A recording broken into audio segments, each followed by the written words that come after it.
यह कहानी एक छोटे से गांव की है जहां परंपराएं और अंधविश्वास लोगों के जीवन का हिस्सा थे।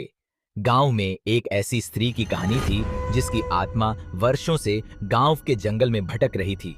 लोग कहते थे कि उसकी मौत किसी षड्यंत्र का परिणाम थी और उसकी आत्मा अब बदला लेने के लिए लोगों के बीच लौट आई है। गांव के लोग रात्रि होने के बाद अपने घरों से बाहर निकलने से कतराते थे। खासकर औरतों को सलाह दी जाती थी कि वे रात के वक्त जंगल के पास न जाएं। कहते थे, स्त्री रात में बाहर घूमती है और किसी भी अकेली महिला को अपना शिकार बना लेती है। वह किसी महिला के रूप में प्रकट होती और फिर अचानक गायब हो जाती। गांव में एक नई दुल्हन राधा आई थी। उसे इन कहानियों पर विश्वास नहीं था। वह गांव के बाहर की पढ़ी लिखी महिला थी और अंधविश्वास से दूर रहती थी। उसका मानना था कि ये सब बातें सिर्फ डराने के लिए बनाई गई हैं। एक रात राधा का पति रोहित गांव के किसी काम से बाहर गया हुआ था। उस रात राधा ने अपने कमरे की खिड़की से देखा कि जंगल के पास एक परछाई दिखाई दी। पहले उसने सोचा कि यह उसकी कल्पना मात्र है, लेकिन जैसे ही परछाई पास आई, उसने देखा कि वह एक महिला थी। लंबी सफेद साड़ी पहने, लंबे काले बालों वाली महिला।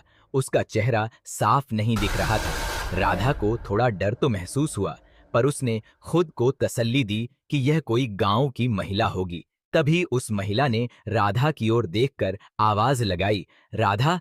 उसकी आवाज बहुत धीमी लेकिन गूंजती हुई थी।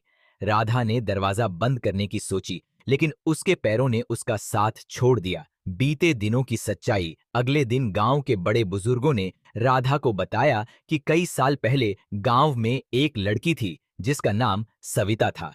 वह बहुत खूबसूरत और बुद्धिमान थी, लेकिन उसकी शादी एक ऐसे व्यक्ति से कर दी गई जो शराबी और क्रूर था। उसकी शादीशुदा जिंदगी दुख से भरी थी।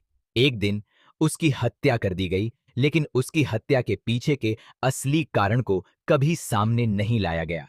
कुछ लोग कहते थे कि उसके पति ने ही उसे मारा, जबकि कुछ का मानना था कि उसके साथ किसी और ने विश्वासघात किया था। कहते हैं, सविता की आत्मा शांति नहीं पा सकी और तभी से वह बदला लेने के लिए गांव में घूमती है। वह हर नई दुल्हन को अपने पास बुलाती है, क्योंकि उसकी अपनी शादी तबाह हो गई थी।